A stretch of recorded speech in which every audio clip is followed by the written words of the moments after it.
Geography is destiny, especially in Eastern Europe. The land itself shapes not just the climate, but the very way people live, adapt, and survive through the seasons. Here, the mild, moist Atlantic air collides with the brutal, dry cold of Siberia, creating a dramatic battleground in the sky. These air masses are constantly at odds, fueling unpredictable weather patterns that can change in a matter of hours. With no mountains to the east, the North European plain acts as a highway for weather systems, letting Siberian air sweep in unimpeded. This vast, flat expanse offers little resistance, allowing cold fronts to travel hundreds of kilometers in a single day. This means countries like Poland, Hungary, and the Balkans face wild weather swings. One week, Atlantic drizzle, the next, a sudden, bone-chilling freeze. Residents must be ready for anything, as the weather can turn from mild to severe almost overnight. The region's architecture, agriculture, and even folklore are shaped by this ever-present threat from the east. Homes are built to withstand harsh winters, and local traditions reflect a deep respect for the power of nature. The Siberian Express isn't just a term, it's a reality that defines winter here. Trains, roads, and daily routines are all at the mercy of these icy blasts, which can bring life to a standstill. Understanding this crossroads is key. Eastern Europe is both the continent's cold gateway and its first line of defense when Siberia's icy breath moves west. The region stands as a buffer, absorbing the first shock of winter's advance. The story of winter here is written by geography and by the relentless advance of cold from the heart of Asia.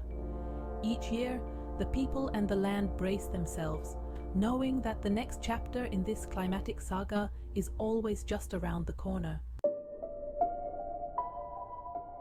The Siberian High is the powerful engine behind Eastern Europe's most intense and relentless deep freezes, shaping the region's winters in ways few other weather systems can. Each winter, a vast dome of dense, frigid air forms over the endless Siberian wilderness, building in strength and waiting for the perfect atmospheric conditions to surge westward across the continent. When the jet stream weakens or bends southward, and a low-pressure system develops over Scandinavia, the so-called Siberian Express is unleashed, sending a wave of icy air barreling toward Europe. This cold air mass, though shallow, is incredibly heavy and dense. It races across the vast Russian plain, hugging the ground and barely mixing with the warmer air above, maintaining its bone-chilling intensity. The frozen landscape below acts like a refrigerator, reinforcing the chill. By the time this air reaches Poland and the Balkans, it remains brutally cold, with temperatures often plunging far below freezing. The result isn't a gentle cool down. Instead, it's a sudden, dramatic invasion of dry, biting air that sweeps through cities and countryside alike, catching many off guard. Skies clear almost instantly, winds begin to howl, and temperatures can plunge for days or even weeks, transforming daily life and the landscape itself. In these moments, Eastern Europe becomes a true outpost of Siberian winter, with cityscapes and countryside alike taking on the stark, frozen beauty of the far north. The arrival of this air mass marks a dramatic and unmistakable shift, transforming the region overnight from mild and manageable to snow-covered and severe. It's a stark reminder of just how close Siberia really is, and how its icy breath can reach across thousands of kilometers to reshape the heart of Europe in a single night.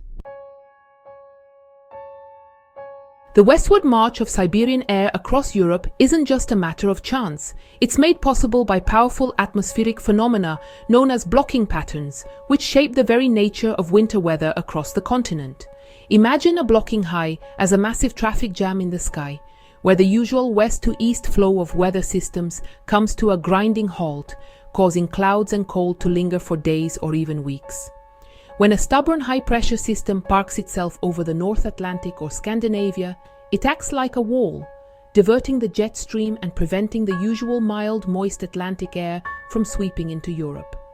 This atmospheric blockade opens the door wide for cold, dry continental air to surge in from the east, bringing with it the full force of Siberian winter. The block doesn't just stop warmth from reaching Europe, it actively draws frigid Siberian air westward, intensifying the cold and making conditions even harsher. These atmospheric roadblocks can persist for weeks at a time, ensuring a relentless and steady supply of bone-chilling air and often leading to prolonged periods of snow and ice. Without these blocking highs, the so-called Siberian Express would rarely make it so far west, and winters in Eastern Europe would be much milder and less dramatic. Blocking highs are the ultimate enablers of deep freezes, setting the stage for some of the most intense and prolonged cold spells the region can experience.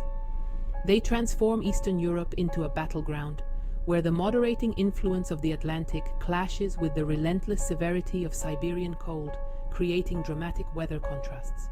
When the block holds firm, winter tightens its icy grip, and daily life is shaped by the enduring chill and persistent snow, reminding everyone of the power of atmospheric patterns.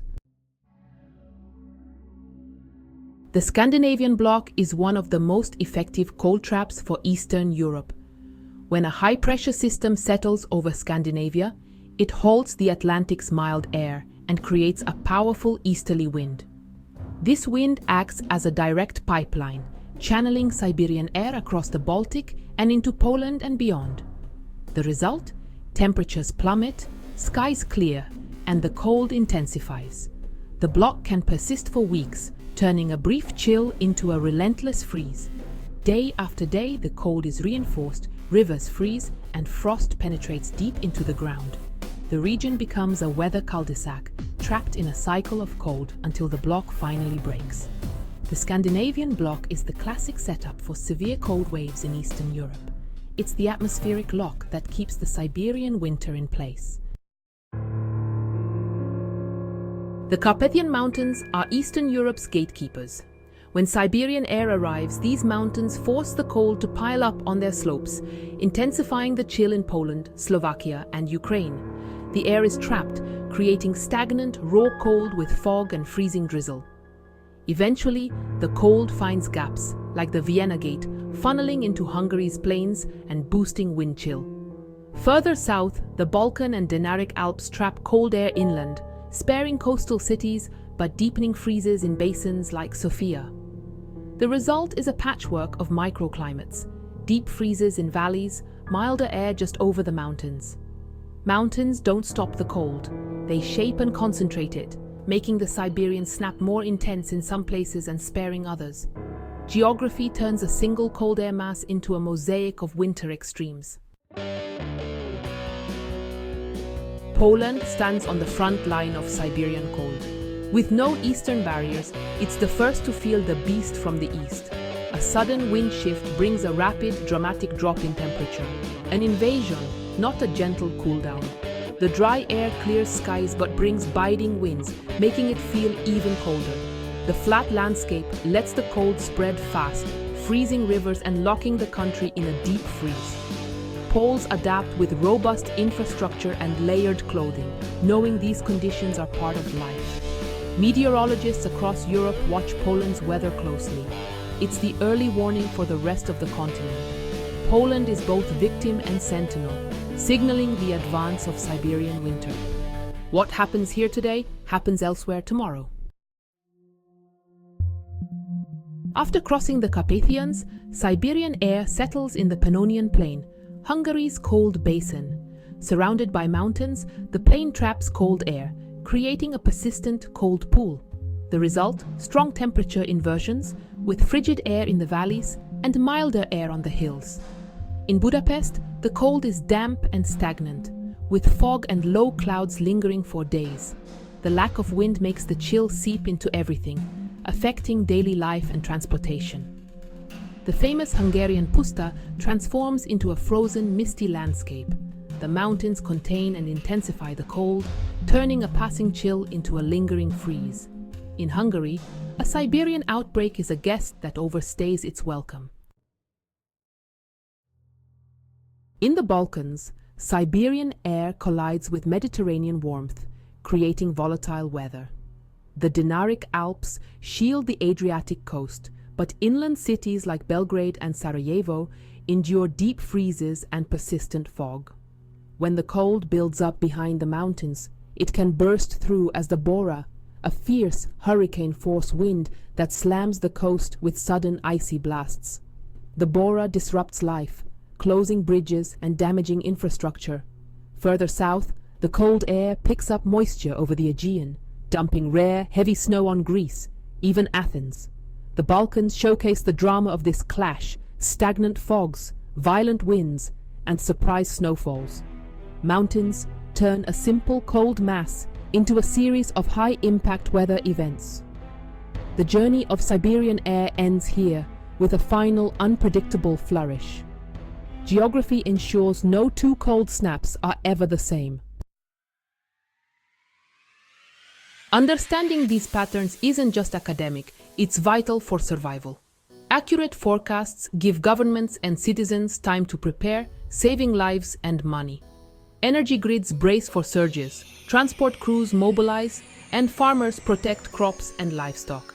The economic ripple effects of a deep freeze touch every sector, from food to shipping.